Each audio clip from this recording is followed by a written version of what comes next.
Hello guys, কেমন আছেন আপনারা? সবাই খুব ভালো আছেন। আমি অল্প আপনাদের কাছে নিয়ে চলে আসলাম আরো একটি নতুন ভিডিও। সো রিয়াল মাদ্রিদের খেলা শেষ হয়ে গিয়েছিল, আতলেটিকো মাদ্রিদের খেলা শেষ হয়ে গিয়েছে, বার্সাও হেরে গিয়েছে। মাদ্রিদ 3-3 গোলে ম্যাচটি ড্র করেছে, আতলেটিকো 1-0 গোলে ম্যাচটি জিতেছে এবং অন্যদিকে বার্সা 1-0 গোলে ম্যাচটি হেরে গিয়েছে। সো এর মাধ্যমে লা লিগার পয়েন্ট টেবিল একটি ঝাঁকানাকা পদ্ধতিতে পয়েন্টগুলো একেবারে দারুণ, 3 দলের একটি সুন্দর ডমিনেটিং 3 দলের মধ্যে টাইটেল রেসটি জমে উঠেছে। রিয়াল 17 ম্যাচ খেলে পয়েন্ট হলো 37, আতলেটিকের 17 ম্যাচ খেলে পয়েন্ট 38 এবং বার্সার 18 ম্যাচ খেলে পয়েন্ট 38। সো এখানে অ্যাটলেটিকো মাদ্রিদ অনেকটাই উপরের দিকে রয়েছে এবং অ্যাটলেটিকো মাদ্রিদ কিন্তু অনেকটাই এগিয়ে গিয়েছে। সো পরের ম্যাচটি অ্যাটলেটিকো মাদ্রিদের বার্সেলোনার সাথে, তো সেই ম্যাচে যদি বার্সেলোনা হেরে যায়, আবার বলছি, বার্সেলোনা যদি হেরে যায় তাহলে বার্সেলোনা অনেকটাই খারাপ পজিশনে চলে যাবে এবং রিয়াল মাদ্রিদেরও একটু টাইটেল রেস থেকে ছিটকে যাওয়ার সম্ভাবনা রয়েছে, কারণ আতলেটিকো মাদ্রিদের সমপরিমাণ ম্যাচ খেলে লিডে চলে যাবে এবং মাদ্রিদের ম্যাচ রয়েছে সেভিয়ার সাথে। যদি ম্যাচটি জিততে পারে সেভিয়ার সাথে রিয়াল মাদ্রিদ, তাহলে 2 নম্বরে চলে যাবে রিয়াল মাদ্রিদ। 1 পয়েন্টের গ্যাপ থাকবে, সেটা হয়তো বা ঠিক করে যাওয়া যাবে। এবং আতলেটিকো মাদ্রিদ এবং বার্সা যদি ম্যাচটি ড্র করে, অন্যদিকে রিয়াল মাদ্রিদ যদি ম্যাচটি জিতে যায় সেভিয়ার সাথে, তাহলে রিয়াল মাদ্রিদ ম্যাচটিতে টপ করে যাবে লা লিগার পয়েন্ট টেবিল। সো এই তো গেল লা লিগার পয়েন্ট টেবিলের বিষয় আমি জানিয়ে দিলাম। সো এখন আমরা আসছি মেইন খবরে। মেইন খবরটা হলো আপনার যেটা মেইন খবর ছিল সেটা হলো রিয়াল মাদ্রিদ সম্পর্কে 4-5টা নিউজ এসেছে এবং সেই নিউজগুলো নিয়ে আমি কথা বলে দিচ্ছি। সো ভালো লাগলে লাইক করে দেবেন, বেশি ভালো লাগলে শেয়ার করে দেবেন এবং সাবস্ক্রাইব করতে ভুলবেন না চ্যানেলটিকে। টিকটক থেকে দেখতে লাগলে please follow my TikTok account. So ফার্স্টে আমরা জানি রিয়াল মাদ্রিদ সেভিয়ার সাথে ম্যাচ খেলতে যাচ্ছে। তার আগে ইন্টারকন্টিনেন্টাল কাপের ফাইনাল রয়েছে রিয়াল মাদ্রিদের এবং রিয়াল মাদ্রিদ সেই ইন্টারকন্টিনেন্টাল কাপের ফাইনাল খেলতে যাবে 18 তারিখে, অর্থাৎ সম্ভবত এই কালকে বা পরশু তারা ফ্লাই করে গিয়েছে আপনার কাতারে। সো সেখানে আপনার খেলতে হবে পাচুকার বিপক্ষে এবং পাচুকা তারা ফার্স্টে বোতাফোগোকে হারিয়েছে এবং এরপর আল আহালিকে হারিয়েছে। এখন তারা ফাইনালে উঠেছে রিয়াল মাদ্রিদের বিপক্ষে খেলতে।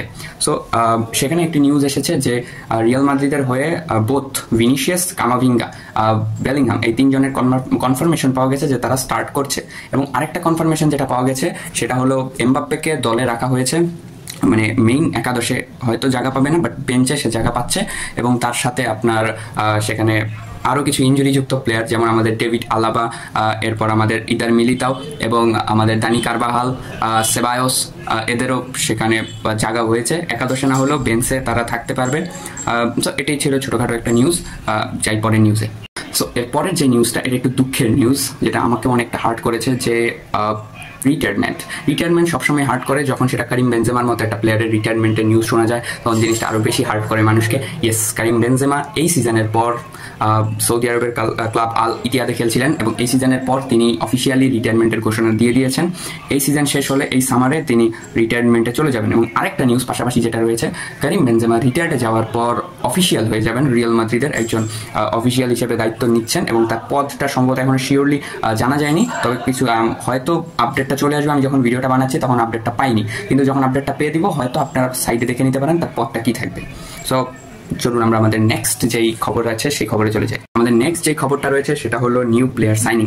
Florian Wirtz is not coming in Real Madrid. Florian ভার্টজকে রিয়াল মাদ্রিদ চাচ্ছিল অ্যাজ আ মদ্রিচের ব্যাকআপ হিসেবে।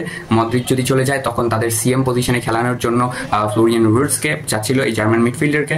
তার খেলার স্টাইলটা অনেকটা টনি ক্রুজের মতো এবং পাশাপাশি বায়ার্ন মিউনিখও চাচ্ছিল ফ্লোরিয়ান ভার্টজকে নিজেদের দলে বেরানোর জন্য। তবে সে ঘুরে বালি হয়ে গিয়েছে, কারণ ফ্লোরিয়ান ভার্টজ আবার চুক্তি নবায়ন করেছে বায়ার লেভারকুজেনের সাথে।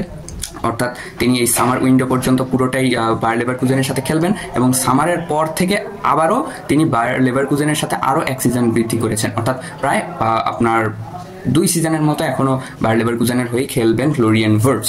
সো আমরা সবাই দেখেছি লাস্ট নিউজ আজকের যেটা, সেটা একটা নিউ প্লেয়ারের আপডেট রয়েছে রিয়াল মাদ্রিদের জন্য। রিয়াল মাদ্রিদ তারা আপনার একটি দল লেগানেস, যে লেগানেস হারিয়েছে কালকে বার্সেলোনাকে 1-0 গোলে, সেই লেগানেসের যে সেন্টার ব্যাক রয়েছেন সেই সেন্টার ব্যাককে এই উইন্ডোতে তারা দলে ফেরানোর জন্য টার্গেট করছেন। সেই সেন্টার ব্যাক 18 বছর বয়সী সেন্টার ব্যাক, তার নামও লামিন।